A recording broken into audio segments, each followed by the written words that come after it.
a mass grave uncovered in Afghanistan earlier this year. The human remains had not been officially identified, but locals said these were the bodies of over 70 prisoners killed by the Taliban 3 years ago. There was little evidence left for investigators to go on. But increasingly, the study of insects burrowing in or around the human remains can provide clues that will be used to determine how much time has elapsed since death.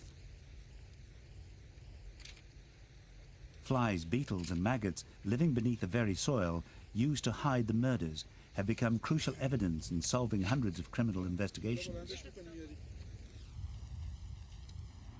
A half a world away, a Canadian scientist is developing revolutionary procedures that gather evidence for such crimes. Dr. Gail Anderson is using insect evidence to pinpoint the time of death. You might look at victims in a mass grave and say, well, did they die in this conflict? Or did they die in a conflict that occurred some 6 months prior to that? In which case, yes, insects might be of value. But insects can be involved in many other aspects as well as doing time of death. We can use them to work out if the body's been moved from one place to another after death. Say the killer kills the victim and then moves the body later. They can be used to determine if the body's been disturbed by the killer coming back to the scene of the crime. We can use them to determine where a wound site is. Once somebody's been dead for a while, decomposition may often obscure a wound and you can't see where that wound is anymore, but the insects will tell you where it is. The scientist is based at Simon Fraser University in Vancouver, where she heads Canada's first laboratory dedicated to forensic entomology, or the study of insects associated with a human corpse. In her field, she's known as the bug lady. Anderson's work is especially important in cases where a body has been discovered after 72 hours, too late for conventional forensics to establish an approximate date or time of death. Anderson looks for clues from the various waves of insects attracted to a corpse. A body that's been dead for less than a month will be infested with different bugs than a body that has been decomposing longer. These insects were here.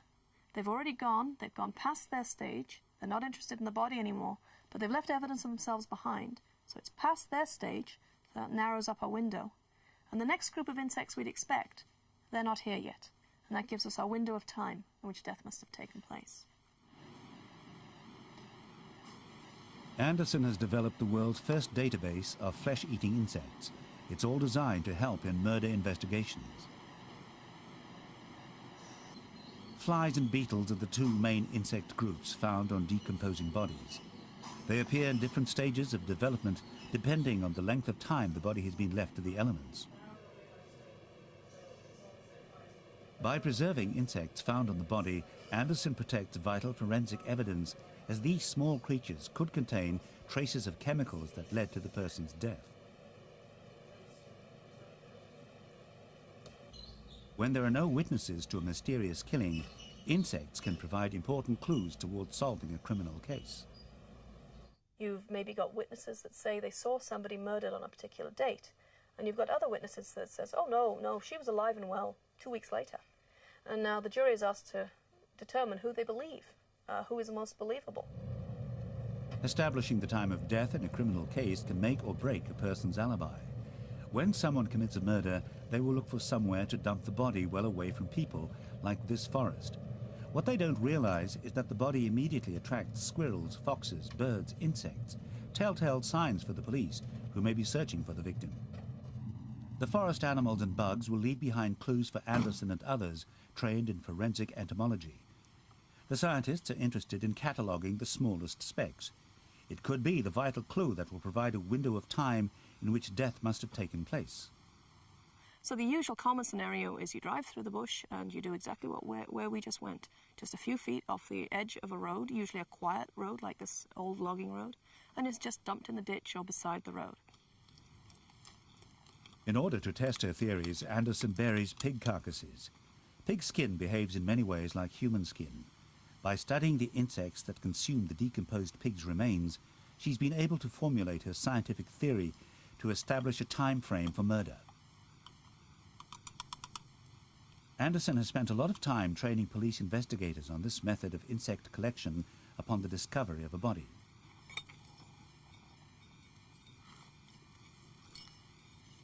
She's confident enough in her research to equate insect evidence to that of hard scientific evidence, and increasingly the police are also convinced.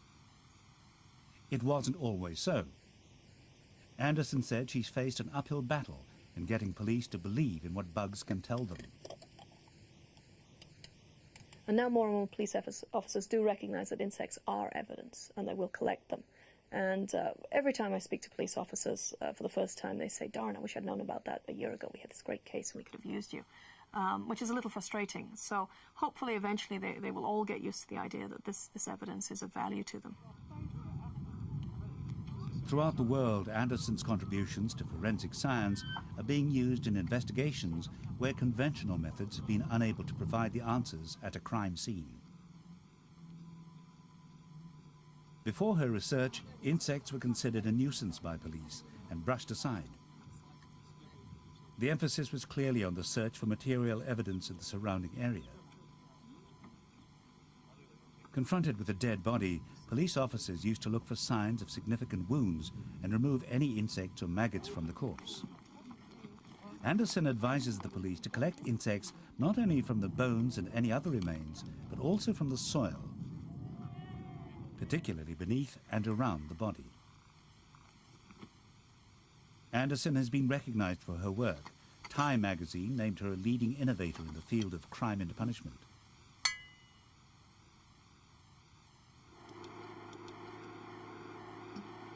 The Balkans. Human rights investigators. A massacre site.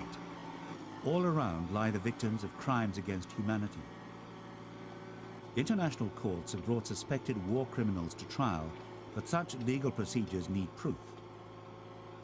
By using insects as a forensic tool, investigators can confirm or refute suspicions about mass graves. The insects can also reveal whether bodies have been moved from another location.